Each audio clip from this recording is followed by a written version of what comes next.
All right, let's talk about this because this is sort of just example number I don't know 1,005,036 at how screwed up our whole our patent system, our medical delivery system, our pharmaceutical policy, everything, so much when we're not in these sort of insane times. So much of this breaks down to externalizing who pays the external costs for something, who gets to reap the benefit of exploiting something, right? I mean, that dynamic explains so much of what's going on. I mean, so much of the dynamic that's problematic in our society is a function of too few being able to exploit the value that is created by the many. And, value that is created by the context that is developed by society, values that is created by, things as explicitly as taxes, or, just sort of the social compact. And then that value being hoarded by a narrow few. So there is a therapy, one of the therapies that they have found is somewhat helpful for treating coronavirus. One of them, we spoke about this the other day, and I got a very nice email actually from a doctor who said, really appreciate your breakdown of that. I can't even remember what the name of it is, but that steroid. And I was like, I guess that was not an email. That was an IM yesterday. I thought it was a joke. But there is that other steroid that they're finding. If you are extremely ill, it cuts down on the fatality rate.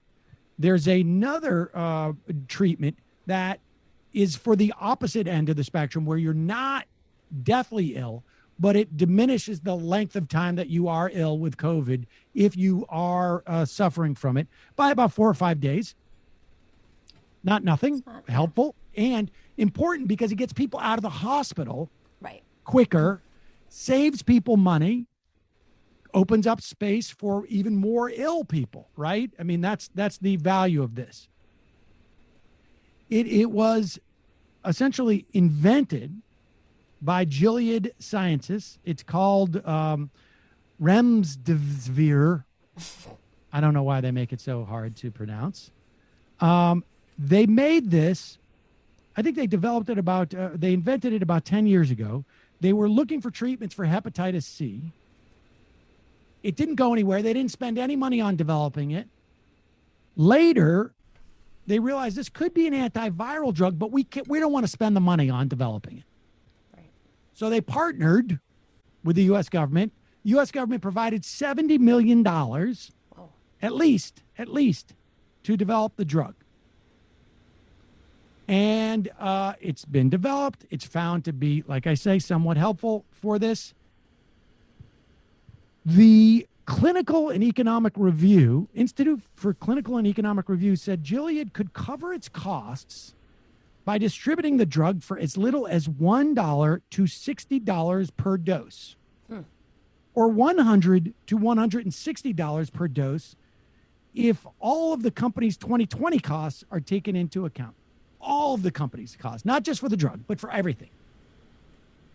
They have set the price at $520 per dose.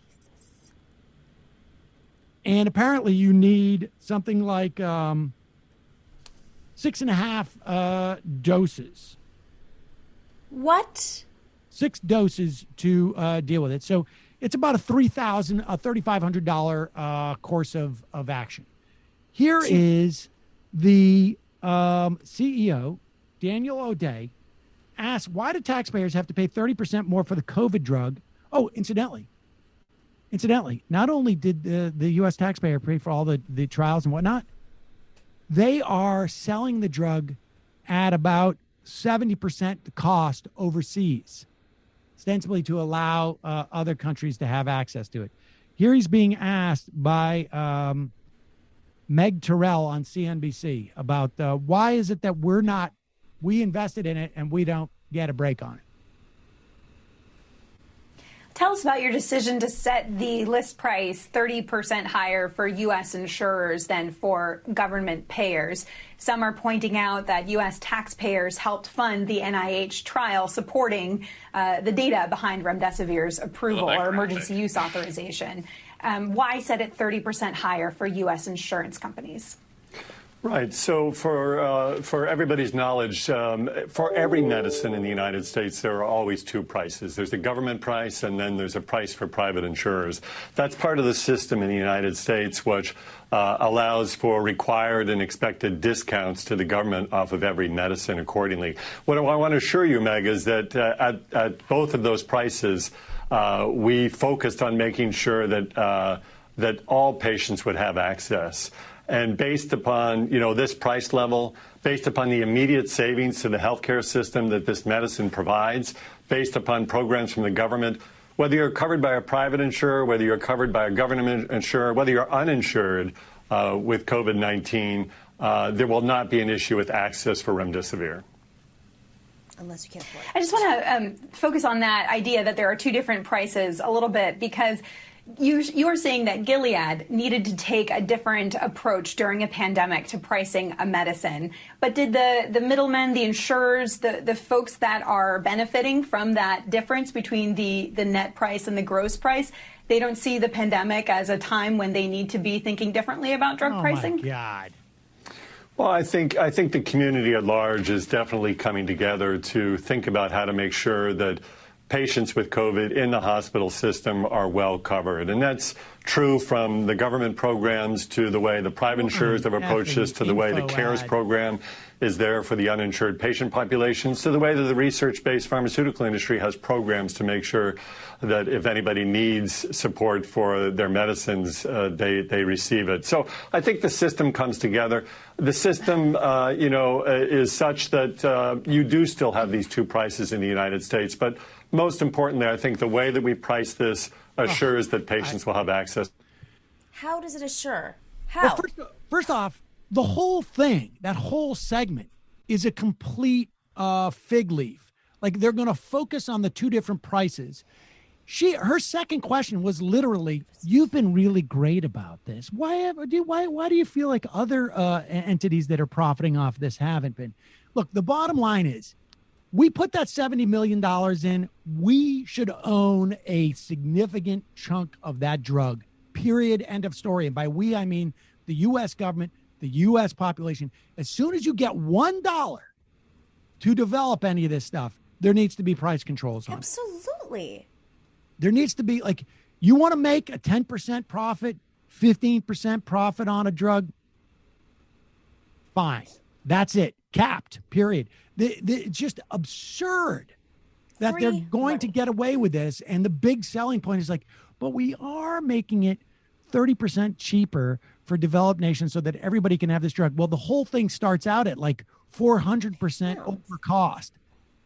It's not reduced; it's inflated. It's a Right. Ponzi scheme playing with your tax dollars. It's defund the pharmaceutical companies. That's what I want to say. I mean, Elizabeth Warren had a plan to produce generic drugs in situations where the drugs hit a certain threshold of cost or whatnot. We got to do it across the board. You cannot have, our patent system is also completely screwed. This is, it's not enough to have Medicaid, Medicare for all be the negotiating these prices. We need to have price controls on these things. If a drug like this is important enough to dealing with a pandemic, then it's important enough for the government to own it, to appropriate it. Absolutely. Has Senator Sanders or Warren said anything about this? Not Sanders has of. been out and saying that this is, criminal, Right. his usual thing.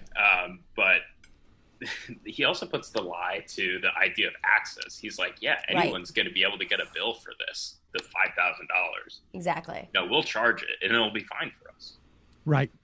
Well, that's the neoliberal talking point. It's fed straight by the pharmaceutical industry. It's about access. Yep. Everybody can buy it.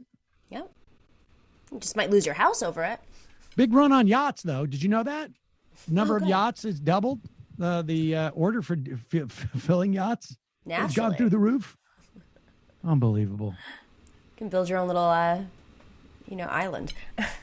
That's another thing the crypto guys did, by the way. They bought this ginormous cruise ship, and they'd float there with a hospital on board and little businesses where they could, there's the different tax laws and just law in general. I heard about this. And they would float from island to island and, quote, escaping climate change.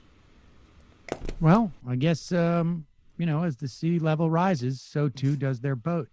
This is also Gilead's, this is their business model. Like the Trump administration has sued them over not paying royalties to HHS for infringed upon patents. Oh, that's interesting. And for Truvada, which can cost $20,000 a year in America and costs $60 a year in Africa, a generic of it. So really great people at that company. Yeah. Makes Shkreli look like we've all come together to profit off the pandemic. It's really great to see the system come together like this and everybody make a buttload of cash off of this pandemic.